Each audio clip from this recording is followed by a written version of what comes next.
Assalamualaikum warahmatullahi wabarakatuh. Perkenalkan, nama saya Sabita Dina Amro dengan NIM 24030700075 dari Program Studi Pendidikan Sosiologi dan Antropologi. Tujuan saya membuat video ini adalah untuk memenuhi kebutuhan tugas mata kuliah masyarakat desa dan kota. Halo semuanya, sebelumnya pernah nggak sih dengar kata preman? Atau kalian pernah ketemu langsung? Tapi sebenarnya premanisme itu apa sih? Kenapa bisa ada? Dan apa sih dampaknya buat kita sehari-hari? Kita bahas yuk dalam video ini. Nah, jadi pengertian dari premanisme sendiri itu adalah sistem atau perilaku yang meniru gaya hidup preman, yaitu individu atau kelompok yang menggunakan kekerasan, intimidasi, dan cara-cara di luar hukum untuk mencapai tujuan, baik ekonomi, sosial, dan politik. Istilah preman sendiri berasal dari bahasa Belanda, yaitu vrijman, yang artinya orang bebas atau merdeka. Namun, dalam konteks Indonesia, berkembang menjadi negatif. Nah, sekarang masuk ke bentuk-bentuk premanisme. Yang pertama, preman lokal. Biasanya preman ini menguasai wilayah tertentu seperti pasar, terminal, atau kampung. Biasanya mereka itu melakukan menarik uang secara paksa. Nah, yang kedua, preman berjubah. Biasanya preman ini menyamar sebagai organisasi massa atau lembaga sosial. Yang ketiga, yaitu ada preman politik. Biasanya itu untuk kepentingan politik tertentu, misalnya untuk membubarkan demo. Nah, seperti itu. Nah, yang keempat, ada preman siber, yaitu preman ini melakukan pemerasan dan intimidasi di dunia digital. Nah, yang terakhir ada preman berkedok agama. Nah, ini sering trending gitu ya. Nah, preman ini biasanya menggunakan simbol-simbol agama untuk legitimasi. Nah, kenapa sih premanisme itu bisa ada? Nah, jadi tuh ada beberapa akar masalahnya. Yang pertama, lapangan kerja susah, kemiskinan. Jadi cari cara cepat meski kasar. Nah, itu yang menjadi pemikiran pelaku premanisme. Nah, yang kedua, ada hukum yang kadang lemah, jadi mereka merasa bisa main sendiri.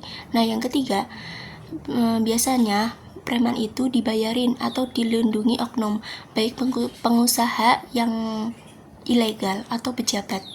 Nah, yang keempat, lingkungan yang sudah biasa dengan kekerasan, jadi dilihat sebagai sesuatu yang wajar.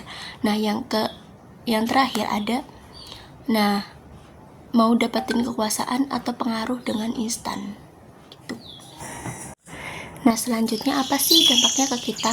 Nah, jangan kira ini tuh cuma urusan preman dan korban aja. Dampaknya tuh ada yang lain.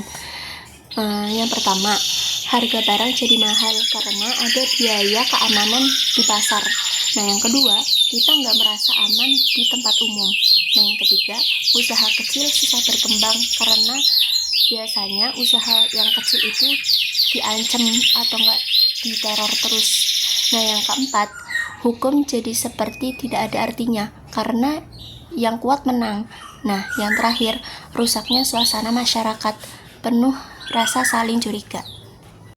Nah, premanisme itu bisa nggak sih ditangani? Bisa, tapi butuh kerjasama, bukan cuma tugas kepolisian atau kebijakan yang lainnya. Nah, premanisme ini bisa nggak sih diatasi? Bisa, tapi ini tuh butuh kerjasama, bukan cuma tugas kepolisian saja. Nah, yang pertama itu dari pemerintah. Dari pemerintah ini harusnya pemerintah ini bikin lapangan kerja, tegakkan hukum secara adil, tidak memandang siapapun, dan pemberantasan korupsi yang jadi pelindung preman. Nah, dari kita semua, dari masyarakat itu jangan mau ditakut-takutin, laporkan ke aparat jika jadi korban atau saksi. Nah, yang kedua, tolak bayar keamanan yang palsu atau enggak yang ilegal. Itu bisa bekerja sama dengan pedagang lainnya. Nah, yang ketiga, dukung usaha kecil yang bersih dari premanisme. Yang keempat, edukasi keluarga dan teman bahwa kekerasan bukan solusi. Nah, yang terakhir, yang paling penting, pilih pemimpin yang tegas dan tidak mau kompromi dengan preman.